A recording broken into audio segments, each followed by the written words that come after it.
Hello everyone. तो आज हम biology class 12 chapter number 8 human health and disease का पार्ट सेकंड कंप्लीट करेंगे, जिसमें हम डिस्कस करेंगे कॉमन डिसीजेस इन ह्यूमंस। मतलब कि ह्यूमंस में कौन कौन सी ऐसी डिसीजेस हैं जो कॉमन है। ठीक है, तो इसमें हम बात करते हैं कि ह्यूमंस में डिसीज़ किन चीज़ों की वजह से कॉज करती है। तो वो होते हैं बैक्टीरिया, वायरस, फंगी, प्रोटोजोआ और हेलमिन्थ्स।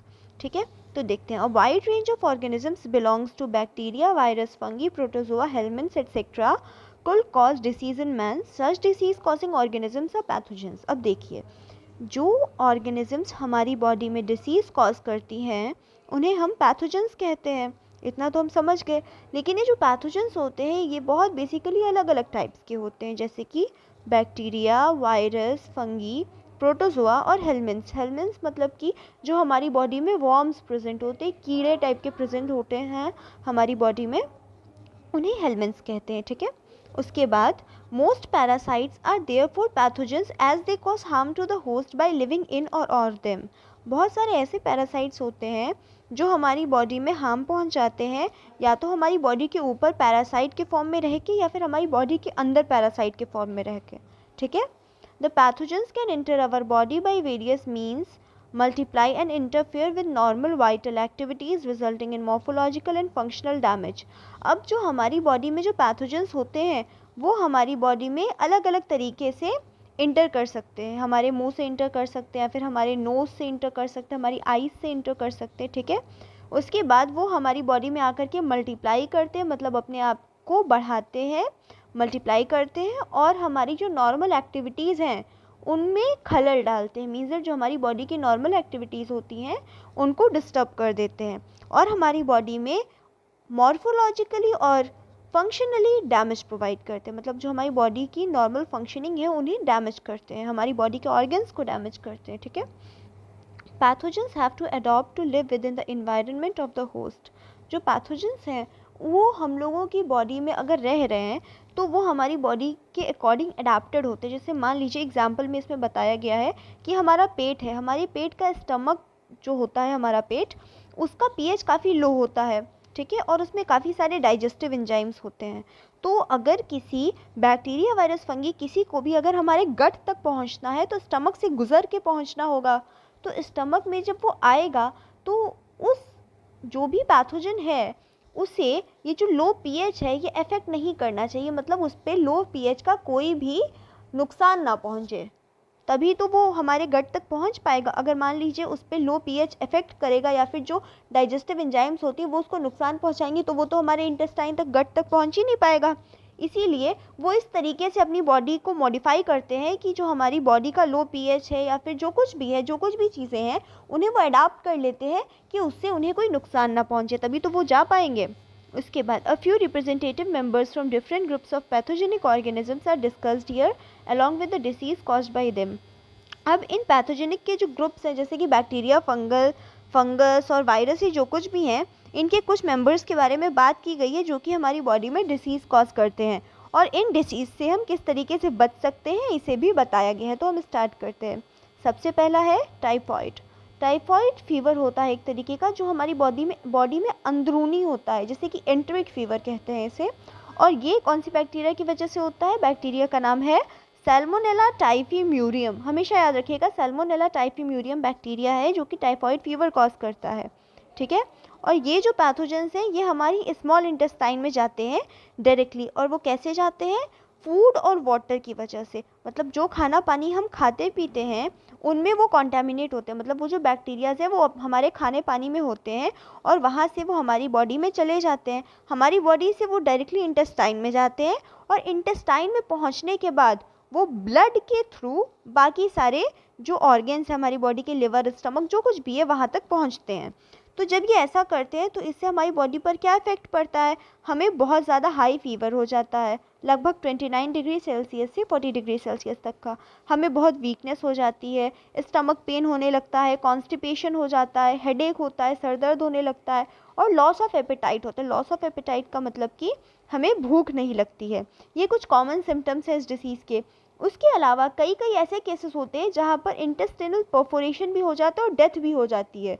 काफ़ी केसेस में डेथ भी हो जाती है इंसान की। ठीक है, अभी जो टाइफाइड फीवर है इसे हम किस तरीके से कंफर्म कर सकते हैं कि इस इंसान को टाइफाइड फीवर है। तो टाइफाइड फीवर को कंफर्म करने के लिए एक इंसान को वाइडल टेस्ट करना होता है। वाइडल टेस्ट जो होता है वो एक ऐसा टेस्ट है जिसे करने से हमें पता चलता है कि हमें टाइफाइड फीवर है या फिर नहीं है। उसके बाद अब एक एग्जाम्पल दिया गया है कि एक मैरी मलून थी, एक लेडी थी जिनका नाम था मैरी मलून और इनका निकनेम था टाइफाइड मैरी। ये क्यों था? बिकॉज ऑफ ये जो थी ये सबके घर में जा कर के खाना बनाया करती थी और खाना बनाने की वजह से इन्हें जो था इन्हें टाइफाइड डिसीज़ थी और खाना बनाने की वजह से ये जहाँ जहाँ जाती थी वहाँ वहाँ ये खाना बनाती थी और इनका जो खाना था जो भी ये बनाती थी वो कॉन्टेमिनेट हो जाता था इस बैक्टीरिया से। ठीक है, तो ये जो बैक्टीरिया था इससे कॉन्टेमिनेट होने की वजह से उस खाने को जितने लोग खाते थे सब बीमार पड़ते चले गए, सबको टाइफाइड होता चला गया, इसीलिए इन्हें टाइफाइड कैरियर भी कहा जाता है। ये जो मैरी मलून थी इन्होंने काफ़ी सालों तक टाइफाइड फैलाई है अपने खाने के ज़रिए से। ठीक है, उसके बाद जो दूसरा बैक्टीरिया है वो है bacteria streptococcus pneumoniae and haemophilus influenzae. ये दो बैक्टीरिया है, streptococcus pneumoniae and haemophilus influenzae. ये हमारी बॉडी में न्यूमोनिया कॉज करते हैं। अब न्यूमोनिया क्या होता है ये हम डिस्कस कर लेते फिर पढ़ेंगे। न्यूमोनिया जो होता है वो हमारी बॉडी में जो लंग्स का एरिया होता है, लंग्स के अंदर एल्वियोलाई प्रेजेंट होते हैं। जैसा हम सब लोग जानते हैं ये एयर फिल्ड सैक्स होते हैं, मतलब कि ऐसा कहा जा सकता है कि एक तरीके के छोटे छोटे हवा के गुब्बारे होते हैं। इनके अंदर हवा भरी रहती है और गैस का एक्सचेंज होता है, मीन्स दैट ऑक्सीजन और कार्बन डाइऑक्साइड का एक्सचेंज होता है हमारी एल्वियोलाई में, लंग्स की एल्वियोलाई में। तो होता क्या है इस डिसीज़ में हमारी एल्वियोलाई के अंदर फ्लूइड भर जाता है, मतलब एक तरीके का फ्लूइड पदार्थ भर जाता है, पानी भर जाता है ऐसा कह सकते हैं, जिस वजह से हमें सांस लेने में काफ़ी ज़्यादा कठिनाइयाँ होती हैं। तो हम स्टार्ट करते हैं। As a result of the infection, the alveoli get filled with fluid leading to several problems in respiration. हमें रेस्पायर करने में प्रॉब्लम होती है, सांस लेने में दिक्कत होने लगती है। The symptoms of pneumonia include fever, chills, cough and headache. इसके जो सिम्टम्स हैं न्यूमोनिया के, इसमें क्या होता है हमें बुखार आ जाता है, हमें चिल्स होने लगते हैं, हमें कफ हो जाता है, खांसी जुकाम हो जाता है और हेडेक होता है, सर दर्द होने लगता है।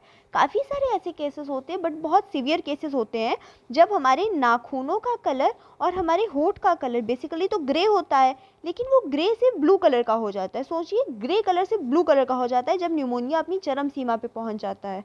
ठीक है, उसके बाद a healthy person acquires the infection by inhaling the droplets और aerosol release by an infected person. अब जैसे मान लीजिए कि आप हेल्थी पर्सन हैं और हम इन्फेक्टेड पर्सन हैं, अगर आपने हमारे यूज़ किए हुए एरोसोल्स को यूज़ कर लिया तो इससे आपको दिक्कत हो जाएगी, मीन्स दैट ये जो बैक्टीरियल इन्फेक्शन है ये आपको भी हो जाएगा, आपको भी न्यूमोनिया हो जाएगा। या फिर अगर हमने खांस दिया या छींक दिया तो जो हमारे ड्रॉपलेट्स हैं वो आप तक पहुंचेंगे तो इससे आपको ये इन्फेक्शन हो सकता है, आप भी इन्फेक्ट हो सकते हैं। या फिर even by sharing glasses and utensils with N infected person, अगर हम ग्लास या फिर बर्तनों को मतलब एक्सचेंज कर रहे हैं, मीन्स दैट हम उस इन्फेक्टेड इंसान के खाए हुए बर्तनों में खा रहे हैं, उसे धो के खा रहे हैं बट फिर भी जर्म्स तो प्रेजेंट होते हैं ना, तो उन्हें अगर हम यूज़ करते हैं उनके साथ बैठ करके खाना खा रहे हैं तो इससे भी हमें खतरा है। अब काफ़ी अलग अलग तरीके की बैक्टीरियल डिसीजेस होती हैं जैसे कि हो गया हमारा डाइसेंट्री, प्लेग, डिप्थीरिया एट्सेट्रा। ठीक है, ये कुछ तरीके के हमारे बैक्टीरियल डिसीजेस हैं जो ह्यूमंस पे हो सकती हैं बट हमारी एनसीईआरटी में 2 ही डिसीजेस को अच्छी तरीके से बताया गया है तो हम 2 ही पढ़े, वही हमारे लिए अच्छा है। ठीक है, ज़्यादा पढ़ने से कोई फ़ायदा नहीं बिकॉज ऑफ उतना ही आएगा जो आपके एनसीईआरटी में मेंशन्ड है। उसके बाद हम पढ़ते हैं वायरल डिसीजेस। वायरल डिसीजेस में हमारा आता है कॉमन कोल्ड। अब देखिए कॉमन कोल्ड जो होता है वो राइनो वायरस की वजह से होता है। वायरल डिसीजेस में तो बहुत सारे तरीके की वायरल डिसीजेस होती है जैसे कि राइनो वायरस से, एडिनो वायरस से और कोरोना वायरस से भी। ये जो होते हैं ये सिंगल स्टैंडर्ड आरएनए वायरस होते हैं। ठीक है, तो many virus also cause disease in human beings, काफ़ी वायरस ह्यूमन बींग्स में डिसीज कॉज करते हैं। Rhinovirus represent one such group of virus which cause one of the most infectious human ailments, the common cold. ये जो the common cold है means जो common cold होता है हमारी बॉडी में वो राइनोवायरस की वजह से होता है। ठीक है, they infect the nose and respiratory passage but not the lungs. अब ये जो common cold है ये हमारे नोज को इन्फेक्ट करता है, हमारे नोज में इन्फेक्शन कॉज करता है और हमारी जो रेस्पिरेटरी पैसेज है मतलब जो हमारी सांस लेने की नली है, ट्रैकिया, ब्रोंकाई, ब्रोंक्यूल्स, इन सब में इन्फेक्ट करता है लेकिन हमारे लंग्स को इससे कोई इन्फेक्शन नहीं पहुंचता है। ध्यान से सुनिएगा, हमारे लंग्स को इससे किसी भी तरीके का कोई भी इन्फेक्शन नहीं पहुंचता है। ठीक है, the common cold is characterised by nasal congestion and discharge, sore throat, hoarseness, cough, headache, tiredness etcetera. अभी जो कॉमन कोल्ड होता है इसके सिम्टम्स क्या क्या है हमारी नाक बहने लगती है, सोर थ्रोट हो जाता है, हमारे गले में खराश हो जाती है, हम ठीक से बोल नहीं पाते हैं, हमें खांसी जुकाम हो जाता है और हमें हेडेक भी होने लगता है, मीन्स दैट हमारा सर दर्द होने लगता है और हमें काफ़ी थकान लगती है, काफ़ी टायर्डनेस लगती है। ठीक है, ये जो डिसीज़ है ये अप्रॉक्सीमेटली 3 से 7 दिन तक हमारी बॉडी में कॉज करती है। ठीक, ड्रॉपलेट्स रिजल्टिंग फ्रॉम कफ और sneeze of an infected person are either inhaled directly or transmitted through the contaminated object such as pen, books, cups, doorknobs, computer keyboard और mouse etc. can cause infection in the healthy person। अब सुनिए, जो हम जैसे मान लीजिए, मैंने पहले कहा था, जैसे मान लीजिए मैं इन्फेक्टेड पर्सन हूँ और आप हेल्दी पर्सन हैं, मुझे कॉमन कोल्ड है और अगर मैंने आपके सामने छींक दिया तो इसके जो ड्रॉपलेट्स हैं, जो हमारे ड्रॉपलेट्स हैं, वो आपकी बॉडी पर आए, आपने इनहेल कर लिया तो ये कॉमन कोल्ड का इन्फेक्शन आपको भी हो गया। ठीक है, तो ये हमसे आप तक इन्फेक्ट हो सकता है, आप भी इस चीज़ से इन्फेक्ट हो सकते हैं। अब मान लीजिए अगर डायरेक्टली आपने उन ड्रॉपलेट्स को इनहेल नहीं किया, मान लीजिए कि हमने किसी हैंकी में छींक दिया, ठीक है, हमें जो स्नीजिंग हुई, हमने किसी हैंकी का यूज़ किया और हमने स्नीज कर दिया, उसके बाद उसी हैंकी से आपने भी छींक लिया, आपने भी स्नीज कर लिया, तो इस वजह से ये इन्फेक्शन आपको भी हो गया, बिकॉज ऑफ ड्रॉपलेट्स तो आपने भी इनहेल कर लिए ना। तो इस तरीके से नॉर्मल इन्फेक्टेड पर्सन से एक हेल्थी पर्सन को ये डिसीज़ हो सकती है। ठीक है, उसके बाद दूसरी डिसीज़ है हमारी मलेरिया। अब सुन लीजिए, ये काफ़ी ज़्यादा इंपॉर्टेंट डिसीज़ है, इसके लाइफ साइकिल भी अब हम डिस्कस करेंगे। ठीक है, तो जो मलेरिया है, मलेरिया किस चीज़ों से फैलती है, तो हम देखते हैं। Some of the human diseases are caused by protozoans. अब हमने बैक्टीरिया डिस्कस कर लिया, वायरस डिस्कस कर लिया, अब हम प्रोटोजोआ डिस्कस करेंगे। ठीक है, तो कुछ ऐसे ह्यूमन डिसीजेज होती हैं जो प्रोटोजोआ की वजह से कॉज होती हैं। You might have heard about malaria, आपने मलेरिया के बारे में तो सुना ही है। A disease man has been fighting since many years. जो ह्यूमंस हैं वो मलेरिया वाली डिसीज़ से काफ़ी सालों से लड़ रहे हैं। जैसे कि मलेरिया किन किन चीज़ों से होता है? मलेरिया होता है प्लाज्मोडियम वाइवैक्स, ये जो एक तरीके का प्रोटोजोआ है, प्लाज्मोडियम मलेरियाe, प्लाज्मोडियम फैल्सीपैरम और प्लाज्मोडियम ओवेल। प्लाज्मोडियम ओवेल इसमें नहीं लिखा है, लेकिन आप याद रखिएगा प्लाज्मोडियम ओवेल भी होता है। ठीक है, Plasmodium a टिनी protozoa is responsible for this disease. ये जो प्लाज्मोडियम होता है बहुत छोटा प्रोटोजोआ होता है और हमारी बॉडी में ये स्पोरोजॉइड्स के फॉर्म में प्रेजेंट होता है। ठीक है, तो प्लाज्मोडियम का तो मैंने बता दिया कि किन किन चीज़ों से फैल सकता है ये मलेरिया। ठीक है, अब उसके बाद देखिए, मलेरिया तो बहुत तरीके का हो गया, प्लाज्मोडियम वाइवैक्स से होता है, प्लाज्मोडियम मलेरियाe, प्लाज्मोडियम फैल्सीपैरम और प्लाज्मोडियम ओवेल। लेकिन यहाँ पर देखिए, malignant malaria caused by Plasmodium falciparum is the most serious one and can even be fatal. जो मैलिग्नेंट मलेरिया होता है वो प्लाज्मोडियम फैल्सीपैरम की वजह से होता है, जो कि बहुत खतरनाक होता है और काफ़ी ज़्यादा हद तक ये बुरा भी हो सकता है।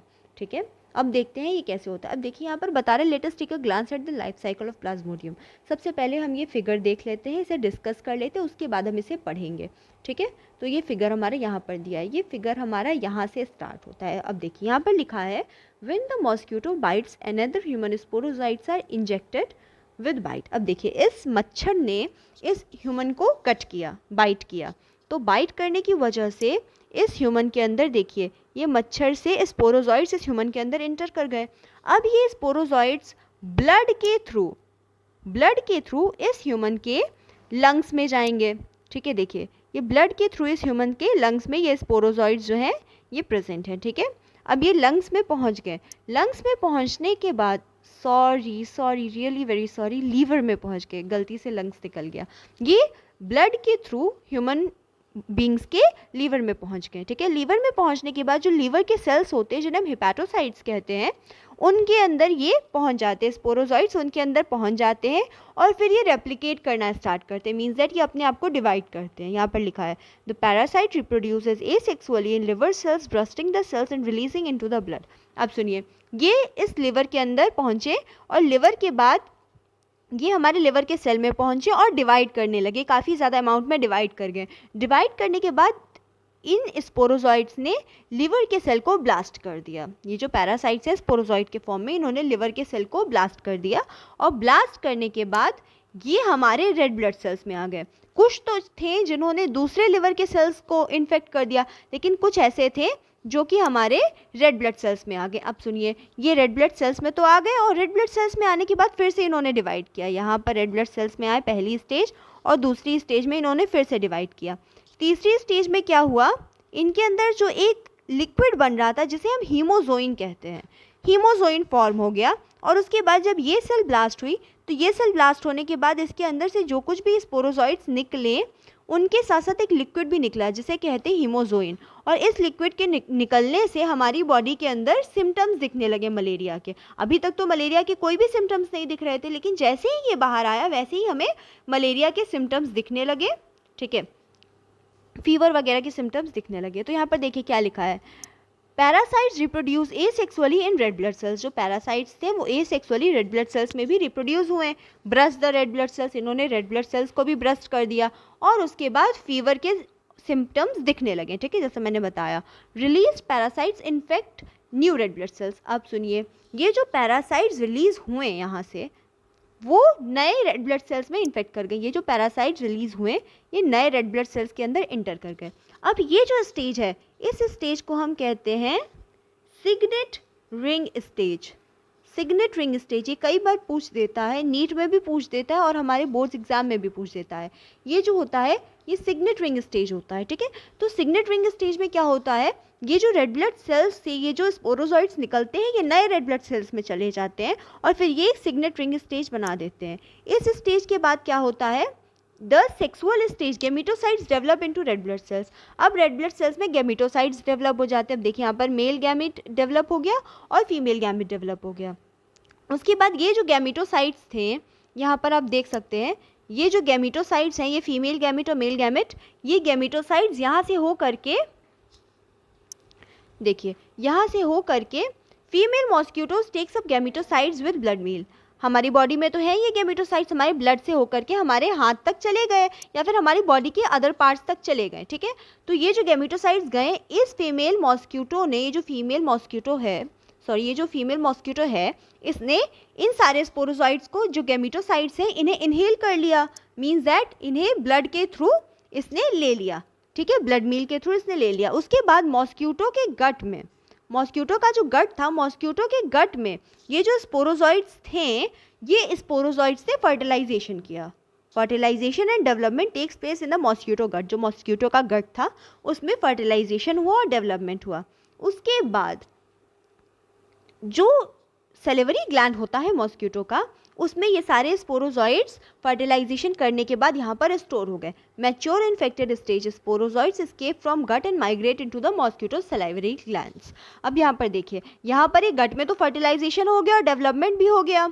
ठीक है, उसके बाद ये जो स्पोरोजॉइट्स थे वापस मॉस्क्यूटो के सैलिवरी ग्लैंड्स में चले गए और उसके बाद फिर से जब मॉस्क्यूटो ने किसी और इंसान को बाइट किया तो ये जितने भी स्पोरोजॉइट्स थे ये उस इंसान के अंदर चले गए और फिर ये सेम साइकिल फिर से होने लगी। ठीक है, तो इसीलिए कहा जाता है कि जो प्लाज्मोडियम होता है, प्लाज्मोडियम जो मलेरिया कॉज करता है, इसके दो होस्ट होते हैं। एक होस्ट तो होता है हमारा ह्यूमंस और दूसरा होस्ट होता है हमारे फीमेल एनोफिल्स मॉस्क्यूटोज। ठीक है, तो हम यहाँ पर मलेरिया को डिस्कस कर लेते हैं। यहाँ पर हम लाइफ साइकिल देख रहे थे। Let us take a glance at the life cycle of plasmodium. Plasmodium enters the human body as sporozoites. जैसे मैंने बताया जो प्लाज्मोडियम है वो हमारी बॉडी में स्पोरोजॉइट्स के फॉर्म में इंटर करता है, जो कि एक इन्फेक्टिशियस फॉर्म होती है।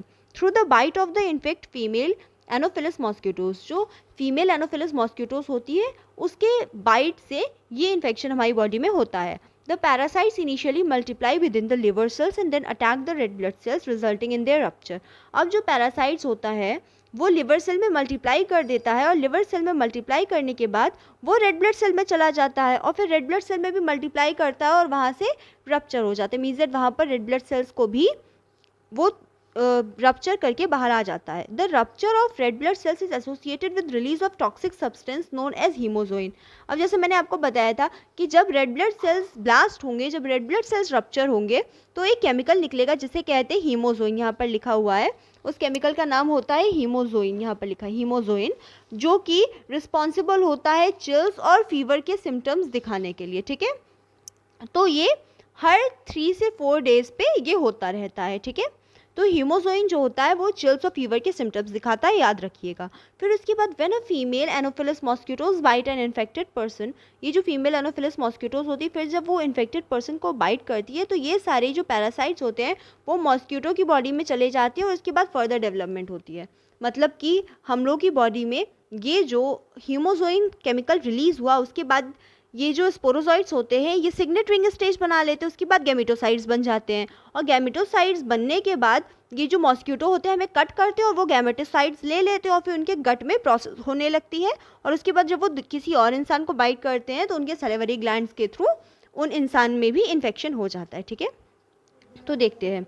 The parasites multiply within them to form sporozoites that are stored in their salivary gland. जैसे मैंने बताया कि जो पैरासाइट्स है उनमें मल्टीप्लाई करता है और उसके बाद स्पोरोजॉइड्स बना लेता है जो कि उनके सैलिवरी ग्लैंड में जाकर के स्टोर हो जाते हैं। When these mosquitoes bite a human, जब फिर से ये मॉस्क्यूटोज जो होते हैं ह्यूमंस को बाइट करते हैं, the sporozoites are introduced into his or her body, तो उस इंसान की बॉडी में वो स्पोरोजॉइड्स इंटर कर देते हैं, thereby initiating the event mentioned above। और उसके बाद ये प्रोसेस फिर से रिपीट हो जाती है।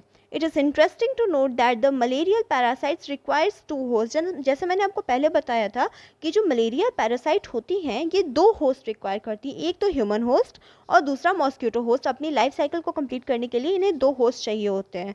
हम लोग होते हैं ह्यूमन होस्ट होते हैं, हम लोगों की बॉडी में तो ये सिर्फ गैमीट तक बनाती हैं, गैमीट्स बना लेती हैं, लेकिन जो फर्टिलाइजेशन की प्रोसेस होती है वो मॉस्क्यूटो के गट में होती है, और फर्टिलाइज होने के बाद ये मैच्योर हो जाते हैं, और मैच्योर होने के बाद मॉस्क्यूटो के सैलिवरी ग्लैंड में चले जाते हैं, और फिर वहाँ से जब मॉस्क्यूटो किसी और इंसान को कट करता है, बाइट करता है, तो फिर वो उस इन्फेक्टेड स्टेज में ह्यूमंस के अंदर फिर से चले जाते हैं, फिर से यही प्रोसेस होने लगती है। ठीक है, तो ये आप समझ गए। ये मैंने पूरा डायग्राम आपको बहुत अच्छी तरीके से बता दिया है। ठीक है, कि किस तरीके से क्या होता है। अगर आप पढ़ना चाहें तो आप इसको एक बार फिर से पढ़ सकते हैं। ठीक है, अब हम बात करेंगे एमीबियासिस की। ये जो है ये भी एक प्रोटोजोअन पैरासाइट है, ये भी एक प्रोटोजोआ की ही डिसीज़ है। अब इसमें होता क्या है, एंटोम्यूबा हिस्टोलिटिका।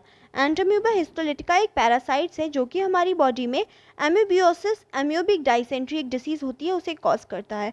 तो इस डिसीज़ के सिम्टम्स क्या होते हैं, ये जो होता है एम्यूबियासिस, इसमें जो एंटोम्यूबा हिस्टोलिटिका होता है वो डायरेक्टली हमारी लार्ज इंटेस्टाइन में चला जाता है, और इसके सिम्टम्स क्या होते हैं, कॉन्स्टिपेशन होता है, एब्डोमिनल पेन मतलब कि हमारे लोअर एब्डोमिन में पेन होने लगता है, हमारे स्टमक के नीचे जो हमारा एब्डोमिन होता है वहाँ पर पेन होने लगता है। उसके बाद कॉन्स्टिपेशन हो जाता है, क्रैम्प्स आते हैं, stools with excess mucus and blood. जो स्टूल हम पास करते हैं उस स्टूल में काफ़ी ज़्यादा म्यूकस प्रेजेंट होता है एंड ब्लड के क्लॉट्स भी प्रेजेंट होते हैं। इसमें जो housefly acts as mechanical carrier and serves to transmit the parasites from faeces to infected person. अब सुनिए, ये जो हाउस फ्लाई होते हैं इसके मैकेनिकल कैरियर्स होते हैं। हाउस फ्लाई क्या करती हैं, जो हम लोग एम्यूबिक डिसेंट्री होती है, हम लोग की बॉडी में जो डिसीज़ होती है, ये एंटोम्यूबा हिस्टोलिका, जब हम स्टूल पास करते हैं तो हमारी स्टूल में ये प्रेजेंट होता है। और हाउस फ्लाई क्या करती हैं, हमारे स्टूल पे बैठती हैं, और स्टूल पे बैठने के बाद वो हमारे फूड जो होता है हमारे फूड पे जा करके बैठ जाती है। सुनने में काफ़ी ऑकवर्ड है बट फिर भी ये हमारे स्टूल पे बैठती हैं, और फिर उसके बाद जो कुछ भी पैरासाइट्स होते हैं उन्हें टेक कर लेती हैं, उसके बाद हमारे फूड पे बैठती हैं, तो वो पैरासाइट्स हमारे फूड में भी चले जाते हैं, और हमारा फूड भी कॉन्टेमिनेट हो जाता है उससे, और उसके बाद जब हम लोग उन्हें खाते हैं तो हमें इन्फेक्शन हो जाता है। यहाँ पे देखिए, and food products thereby contaminating them, drinking water and food contained by the faecal matter are the main source of infection. अब आप ये बताइए, हाउस फ्लाई जो है वो पहले फीकल मैटर पे बैठी, उसके बाद हमारे फूड पर आके बैठ गई, तो पैरासाइट्स तो ट्रांसफर हो गए ना फीकल मैटर से फूड में, तो हमारा फूड भी इन्फेक्टेड हो गया, और मान लीजिए वो फूड गलती से हम लोगों ने खा लिया तो हमें ये डिसीज़ जो एम्यूबियासिस है ये डिसीज़ हमें हो जाएगी। ठीक है, उसके बाद आता है ascariasis. Ascariasis, the common roundworm and Wuchenaria, the filiary worm, are some of the helminths which are known to be pathogenic to humans. अब एस्केरियासिस जो डिसीज़ होती है वो राउंड वॉर्म्स की वजह से होती है। Wuchereria and filarial worms means that जो कीड़े होते हैं उनकी वजह से हमारी बॉडी में कॉज करती है। Ascariasis and intestinal parasites cause ascaris. Ascaris जो होता है वो एक इंटेस्टिनल पैरासाइट होता है जिससे हमें एस्केरियासिस डिसीज़ कॉज होती है। Symptoms of these disease includes internal bleeding, muscular pain, fever, anemia and blockage of the intestinal passage. इसमें होता क्या, इसके symptoms क्या होते हैं इस डिसीज़ के, इसमें इंटरनल ब्लीडिंग होती है, हमारी बॉडी के अंदर इंटरनल ब्लीडिंग होती है, मतलब अंदरूनी खून बहने लगता है, अंदरूनी घाव हो जाते हैं। मस्कुलर पेन होता है, हमारे मसल्स में पेन हो जाता है, हमें फीवर हो जाता है। एनीमिया मतलब कि हमारी बॉडी में हीमोग्लोबिन की कमी हो जाती है, खून की कमी हो जाती है। And blockage of intestinal passage, और जो हमारे इंटेस्टिनल पैसेज होता है, जो हमारी इंटेस्टाइन्स होती हैं उनमें ब्लॉकेज हो जाता है, वो ब्लॉक हो जाती हैं। The eggs of the parasites are excreted along with the feces of infected person which contaminate soil, water, plants etc. अब सुनिए, जो हमारी बॉडी में ये पैरासाइट प्रेजेंट है, ये पैरासाइट्स की जो एग्स हैं ये हमारी बॉडी से बाहर कैसे निकलेंगे? तो जो हम फीकल मैटर डिस्चार्ज करते हैं उसमें इन पैरासाइट्स के एग प्रेजेंट होते हैं। और अगर मान लीजिए कि जो फीकल मैटर है वो हमने डिस्चार्ज किया और उसके बाद फिर जो भी वो स्लरी है वो स्लरी किसी सॉइल पे चली गई या फिर कहीं पर प्लांट वाला ग्राउंड है वहाँ पर चली गई, कहीं पर भी चली गई, तो उससे सॉइल, वाटर, प्लांट सब कुछ कॉन्टेमिनेट हो जाता है। अ healthy person acquires this infection through contaminated water, vegetable, fruits etcetera. जो हेल्थी पर्सन होता है उस पर्सन को ये इन्फेक्शन हो सकता है कॉन्टेमिनेटेड वाटर पीने से। मीन्स दैट जो कॉन्टेमिनेट हो जाता है वाटर इन सारी बैक्टीरियाज की इन सारी जो राउंड वॉर्म्स होते हैं, जो वॉर्म्स होते हैं, इनकी वजह से, जो हेलमेंट्स होते हैं इनकी वजह से जो वाटर होता है वो कॉन्टेमिनेट हो जाता है, फूड, वेजिटेबल्स एक्सेट्रा सब कॉन्टेमिनेट हो जाते हैं। तो इससे हमारी बॉडी में ये डिसीज़ कॉज करती है, मतलब एक हेल्थी इंडिविजुअल में भी इन्फेक्शन कॉज कर सकती है ये डिसीज़। ठीक है, अब हम बात करते हैं एक डिसीज़ की जिस डिसीज़ का नाम है एलिफेंटियासिस, इसे हम फिलेरियासिस भी कहते हैं, जो कि वुचेलेरिया की वजह से होता है। वुचेरिया जो है वो दो तरीके का होता है, वुचेरिया ब्रोंकोफ्टी एंड वुचेरिया मलाई। तो ये जो होता है ये एक फिलियारी वॉर्म्स होते हैं एक तरीके के, जो कि हमारी बॉडी में क्रॉनिक इन्फ्लेमेशन कॉज करते हैं। तो हम इसे स्टार्ट करते हैं। Butyleria. The filiary worm causes a slow developing chronic inflammation of the organs in which they live for many years. Usually, the lymphatic vessels of the lower limbs, and the disease is called elephantiasis or filariasis. अब देखिए, ये जो फिलियारियासिस होता है, ये जो filariasis होता है ये क्या करता है हमारी बॉडी में इन्फ्लेमेशन कॉज करता है। मीन्स दैट हमारी बॉडी में स्वेलिंग कॉज करता है। अब जो हमारे लिम्फेटिक वेसल्स होते हैं, हमारे लिम्फेटिक वेसल्स जो होते हैं जो लोअर लिम्स के, मीन्स दैट जो हमारे पैर के जो लिम्फेटिक वेसल्स होते हैं वो स्वेल कर जाते हैं, और स्वेल करने की वजह से हमारी बॉडी में जो हमारे लेग्स होते हैं वो काफ़ी ज़्यादा फूल जाते हैं। इस डिसीज़ को हम एलिफेंटियासिस कहते हैं, फिलियारियासिस। जैसे कि आप इस डायग्राम में देख सकते हैं कि इसके जो लोअर लिम्स है बिल्कुल स्वेल्ड अप है। ठीक है, तो इस डिसीज़ को हम ये कहते हैं फिलियारियासिस या फिर elephantiasis. The genital organs are also often affected. जो जेनाइटल ऑर्गन्स होते हैं वो भी अफेक्टेड होते हैं, वो भी अफेक्ट हो जाते हैं। काफ़ी ऐसे केसेस होते हैं जब ये अफेक्ट हो जाते हैं जेनाइटल ऑर्गन्स भी, रिजल्टिंग इन ग्रॉस डिफॉर्मिटीज़। काफ़ी ज़्यादा दिक्कत हो जाती है इससे। The pathogens are transmitted to a healthy person through the bite of female mosquito vector. ये जो इसके जो पैथोजेंस होते हैं, ये जो एलिफेंटियासिस और फिलियारियासिस होती है, इसके जो पैथोजेंस होते हैं ये हमारी बॉडी में मॉस्किटो वेक्टर की थ्रू हमारी बॉडी में कॉज करते हैं। फीमेल मॉस्किटो वेक्टर्स जो होते हैं जब ये बाइट करते हैं तो इस वजह से ये हमारी बॉडी में ट्रांसमिट हो जाती है। मीन्स दैट एक हेल्थी पर्सन को भी ट्रांसमिशन हो जाता है एलिफेंटियासिस या फिर फिलियारियासिस का। ये जो होते हैं ये हमारी बॉडी में जिस ऑर्गन में काफ़ी ज़्यादा टाइम तक रहते हैं, मतलब जो वुचेलेरिया ब्रोंकोफ्टी है, वुचेलेरिया मलेरियाई है, ये हमारी बॉडी के जिस ऑर्गन में काफ़ी सालों तक रहते हैं उस ऑर्गन में ही स्वेलिंग होती है। ठीक है, इसके बाद हम बात करते हैं फंगल डिसीजेज़ की। Many fungi belong to the genera Microsporum, Trichophyton and Epidermophyton are responsible for ringworms। अब सुनिए, ये जो फंगी होती है माइक्रोस्पोरम, ट्राइकोफाइटॉन एंड एपिडर्मोफाइटॉन, ये जो होती है रिंग वॉर्म्स के लिए रिस्पॉन्सिबल होती है। आप ये देख सकते हैं ये जो पर्सन है इसके यहाँ पर चिन पर रिंग वॉर्म हो गया है। ठीक है, तो ये रिंग वॉर्म के लिए अफेक्टेड होती हैं। एपिडर्मोफाइटॉन एंड माइक्रोस्पोरम ट्राइकोफाइटॉन, ये दो फंगी होती है, याद रखिएगा। Which is one of the common infection diseases in man. ये जो होती है हमारे ह्यूमंस में काफ़ी ज़्यादा कॉमन इन्फेक्टिशियस डिसीज़ होती है। Appearance of dry scaly lesions on various parts of the body such as skin, nails and scalp. ये जो है ये इन्फेक्शन ये हमारी बॉडी में स्किन में भी हो सकता है, नेल्स में भी हो सकता है और हमारे स्कैल्प में भी हो सकता है।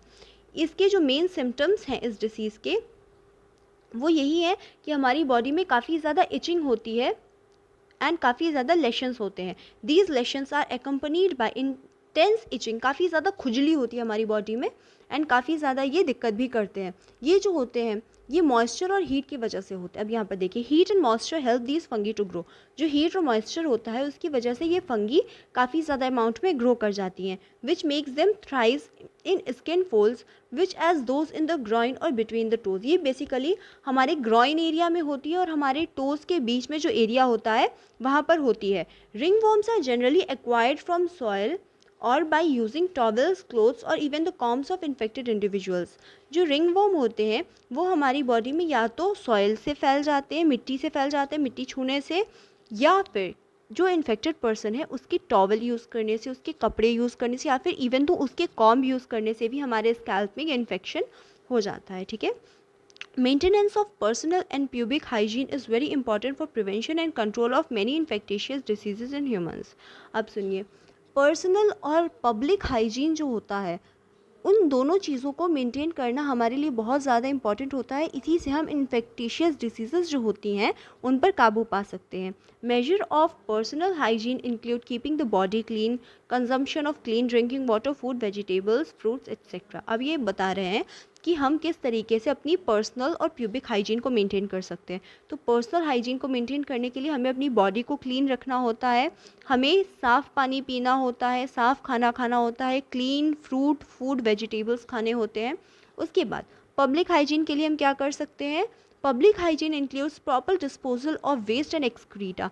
जो एक्सक्रीटा होता है उसे हमें अच्छी तरीके से डिस्पोज करना चाहिए है, एंड जो वेस्ट होता है, जो हमारे घर का कूड़ा करकट जो कुछ भी होता है, इसे भी हमें अच्छी जगह पर डिस्पोज करना चाहिए, जो कि इसके लिए डिस्पोजेबल एरियाज़ बने हैं। ठीक है। Periodic cleaning and disinfection of water reservoirs, pools, cesspools and tanks are observing standard practices of hygienic in public catering. अब सुनिए, जो हमारी एरिया में, जैसे मान लीजिए हम किसी कॉलोनी में रहते हैं, उस कॉलोनी में कोई टैंक बना हुआ है या फिर हमारी कॉलोनी में कोई पूल है या फिर स्विमिंग पूल है, तो उन सब की हमें सफाई भी करवानी चाहिए। बिकॉज ऑफ इन सारी चीज़ों से भी काफ़ी ज़्यादा इफेक्ट पड़ता है। मान लीजिए जो इन्फेक्शंस होते हैं बेसिकली तो मस्कीटोज़ एंड पैरासाइट्स की वजह से ही होते हैं। ये वाटर्स जो होते हैं स्विमिंग पूल के, इस तरीके के, यहाँ पर काफ़ी ज़्यादा इन्फेक्शन कॉज कर सकते हैं, इसीलिए इनकी क्लीनिंग करना बहुत ज़्यादा ज़रूरी होता है। उसके बाद जो हमारे घर में जो वाटर की टैंक्स तक लगी होती है उन्हें भी हमें बेसिकली क्लीन करवाते रहना चाहिए। ठीक है। These measures are particularly essential where the infectious agents are transmitted through food and water such as typhoid, amoebiasis and escheriasis. अब सुनिए, जो टाइफाइड होता है, एमेबियासिस और एस्कैरियासिस होता है, ये तो हमारी बॉडी में फूड और वाटर की वजह से ही ट्रांसमिशन होता है ना इसका। तो in case of airborne disease such as pneumonia and common cold, in addition to the above measures, close contacts with the infected person और being belonging should be avoided. अब बता रहा है कि जो कॉमन कोल्ड टाइप की जो diseases होती हैं, जैसे हमारी बॉडी में जो कॉमन कोल्ड हो जाता है, वो हम ज़्यादा लोगों के ज़्यादा पास रहते हैं, इस वजह से हो जाता है। न्यूमोनिया भी इसी वजह से हो जाता है। अगर मान लीजिए हम आपके क्लोज कॉन्टैक्ट में, आपने स्नीज कर दिया या फिर आपके जो ड्रॉपलेट्स है वो हमने इनहेल कर लिए, तो इससे हमें इन्फेक्शन हो जाता है। इसीलिए हमें इंसान से दूरी बनाकर रहनी चाहिए। मीन्स दैट हमें अप्रॉक्सीमेटली कुछ डिस्टेंस की दूरी बनाकर रहनी चाहिए, ज़्यादा क्लोज नहीं रहना चाहिए। For disease such as malaria and filariasis that are transmitted through insect vectors, the most important measure is to control और eliminate the vectors and their breeding places. आप सुनिए, ये जो मलेरिया और फिलेरियासिस, जो ये दो डिसीज़ेज़ होती हैं, ये इंसेक्ट वेक्टर्स की वजह से होती है। इंसेक्ट कॉज करते हैं इन डिसीज़ेज़ को, जैसे मस्कीटोज़ वगैरह। तो इनके लिए ये जहाँ पर मॉस्किटो वेक्टर्स प्रेजेंट होते हैं और जो इनके ब्रीडिंग प्लेसेस होते हैं, हमें उन्हें बिल्कुल हटा देना चाहिए एंड हमें उसे काफ़ी अच्छी तरीके से क्लीन करके रखना चाहिए कि ये डिसीज़ेज़ ना हो पाएँ। ठीक है। ये जो भी मॉस्किटोज़ वगैरह हैं, ये ज़्यादा ब्रीड ना कर पाएँ उस एरिया में जिस एरिया में हम लोग रह रहे हैं। This can be achieved by avoiding stagnant of water in and around residential areas. अब इसे हम कैसे रोक सकते हैं? जो हमारे आसपास खुला पानी रखा हुआ है पॉन्ड में या फिर कहीं पर भी, हमें उसे साफ़ करवाना चाहिए, हमें उसे हटाना चाहिए। उसके बाद regular cleaning of house hold coolers. जो हमारे घर में कूलर्स होते हैं उनमें काफ़ी दिनों तक हम लोग पानी भरा छोड़ देते हैं, लेकिन हमें उसे क्लीन कर लेना चाहिए। बिकॉज ऑफ ये सबसे ज़्यादा इंपॉर्टेंट है एंड सबसे ज़्यादा खतरनाक भी है, क्योंकि अगर इसकी हम क्लीनिंग नहीं करेंगे तो इसमें काफ़ी सारे वेक्टर्स और पैरासाइट्स कॉज करेंगे जो कि हमें दिक्कत कर सकते हैं। Use of mosquito net. जो मच्छरदानियाँ होती हैं हमें उनका यूज़ करना चाहिए, बिकॉज ऑफ उससे हमें हमारे आसपास मच्छर नहीं घूमेंगे, हमें उससे इन्फेक्शन भी नहीं होगा किसी भी तरीके का। Introducing fishes like gambusia in ponds that feed on mosquito larva. अब जो फिशेस होती है, जैसे कि गम्बुशिया फिश जो होती है, इसे हम पॉन्ड में हमें रखना चाहिए, क्योंकि ये जो होती है मॉस्किटो लार्वा पे फीड करती है। मॉस्किटो लार्वा पे फीड करती है मतलब कि जो मॉस्किटो के लार्वा होते हैं वो इन्हें खाती है, एंड इन्हें खाने की वजह से जो मॉस्किटो हैं वो तो इतने ज़्यादा हो ही नहीं पाएंगे और हमारे हमें इन्फेक्शन भी कॉज नहीं कर पाएंगे। Spreading of insecticides in ditches, drainage areas and swamps etcetera, जो हम लोग के घर के आसपास जो नालियाँ हैं, जो कुछ भी स्वैम्प्स है, स्वैम्पी एरियाज़ हैं, जो डिचेस हैं, उनमें हमें इंसेक्टिसाइड्स को स्प्रेड करवाना चाहिए। आजकल तो बहुत सारे आते हैं जैसे हिट वगैरह आते हैं, लेकिन जो बेसिकली इंसेक्टिसाइड्स होते हैं उन्हें स्प्रेड करवाना चाहिए वहाँ पर, जिससे कि डिसीज़ का खतरा कम हो सके, इन्फेक्शन का खतरा कम हो सके। In addition door and windows should be provided with wire mesh to prevent the entry of mosquitoes. अब जो गेट और खिड़कियां हैं उनमें भी वायर मेश लगा होना चाहिए, जिसकी वजह से जो मॉस्किटोज़ हैं वो हमारे घर में एंट्री ना कर सके, हमारे घर में ना घुस सके। Such precautions have become more important, especially in light of recent widespread incidents of the vector-borne Aedes mosquitoes disease like dengue and chikungunya in many parts of India. अब काफ़ी पार्ट्स, इंडिया के काफ़ी पार्ट्स में dengue और chikungunya जैसे diseases हो रही हैं। तो इन डिसीज़ेज़ को कंट्रोल करने के लिए हमें यही करना चाहिए कि हमारे अपने घर में हमें मॉस्किटो नेट तो पहली बात लगाना ही चाहिए, उसके बाद जो हमारे विंडोज़ और डोर्स हैं उनमें भी हमें वायर मेश लगा लेना चाहिए, जिसकी वजह से जो मॉस्किटोज़ हैं वो हमारे घर में इंटर ना कर सके, फिर किसी भी तरीके का कोई भी इंसेक्ट हमारे घर में इंटर ना कर सके। ठीक है। The achievement made in biological science have armed us to effectively deal with many infectious disease. अब जो बायोलॉजिकल साइंस के जो अचीवमेंट्स हैं उनसे हमें काफ़ी ज़्यादा हेल्प मिली कि हम किस तरीके से कौन कौन सी डिसीज़ेस से लड़ सकते हैं, कैसे उनसे अपनी बॉडी को प्रिवेंट कर सकते हैं। The use of vaccines and immunisation programmes have enabled us to completely eradicate a deadly disease like smallpox. अब देखिए, एक जो बहुत ही ज़्यादा खतरनाक डिसीज़ थी जो कि थी स्मॉल पॉक्स, हमने इम्यूनेशन और फिर वैक्सीन्स की वजह से उस डिसीज़ को पूरी तरीके से ख़त्म कर दिया है। मतलब इम्यूनिटी को मेंटेन करके और वैक्सीन्स को रेगुलरली यूज़ करके, वैक्सीन्स को लगवा करके हमने स्मॉल पॉक्स को पूरी तरीके से इरेडिकेट कर दिया है। इसी तरीके से हमें बाकी सारे जो इन्फेक्शंस हैं उन्हें भी इरेडिकेट करना चाहिए। A large number of other infectious disease like polio, diphtheria, pneumonia and tetanus have been controlled to a large extent by using of vaccines. Vaccines का यूज़ करके हमने काफ़ी सारे डिसीज़ेज़ को कंट्रोल किया है, जैसे कि पोलियो हो गया, डिप्थीरिया हो गया, न्यूमोनिया हो गया और टिटनेस हो गया। जो पोलियो, डिप्थीरिया और न्यूमोनिया है और टिटनेस है, इन सबको भी हमने वैक्सीन्स की वजह से कंट्रोल किया है। ठीक है। Biotechnology about which you will read more in chapter 12 is at the verge of making available newer and safer vaccines। जो बायोटेक्नोलॉजी है जिसे हम चैप्टर 12 में ब्रीफली अच्छी तरीके से पढ़ेंगे, उसने भी काफ़ी ज़्यादा कोशिश की है नई और सेफ वैक्सीन्स बनाने के लिए, काफ़ी अलग अलग तरीके की डिसीज़ेस के लिए। Discovery of antibiotics and various other drugs have also enabled us to effectively treat infectious diseases. जो एंटीबायोटिक्स हैं उनकी डिस्कवरी की गई है और काफ़ी अलग अलग तरीके के ड्रग्स की डिस्कवरी की गई है, जिसे हम अगर जो मतलब ऐसे बेसिकली ड्रग्स का यूज़ करना नहीं, मतलब वो ड्रग्स जो कि मेडिसिनल पर्पस में हम यूज़ करते हैं और वो डॉक्टर हमें ऑथराइज़ करते हैं, उस तरीके के ड्रग्स बनवाए गए हैं, उसकी डिस्कवरी करवाई गई है और एंटीबायोटिक्स की डिस्कवरी करवाई गई है, जिससे कि हमें इन्फेक्टिशियस डिसीजेस से छुटकारा मिल सके। ठीक है। तो इसके बाद हमारा आता है इम्यूनिटी, जिसे हम नेक्स्ट लेक्चर में डिस्कस करेंगे, लेक्चर नंबर 3 में। Till then goodbye. And अगर आपको कोई भी क्वेश्चन पूछना हो तो प्लीज़ आप कमेंट सेक्शन में पूछ लीजिए। एंड इस चैप्टर का पार्ट 1 हमने पहले से ही पोस्ट कर दिया, उसे आप प्लीज़ चेक कर लीजिएगा। Link is given in the description box. Till then good bye.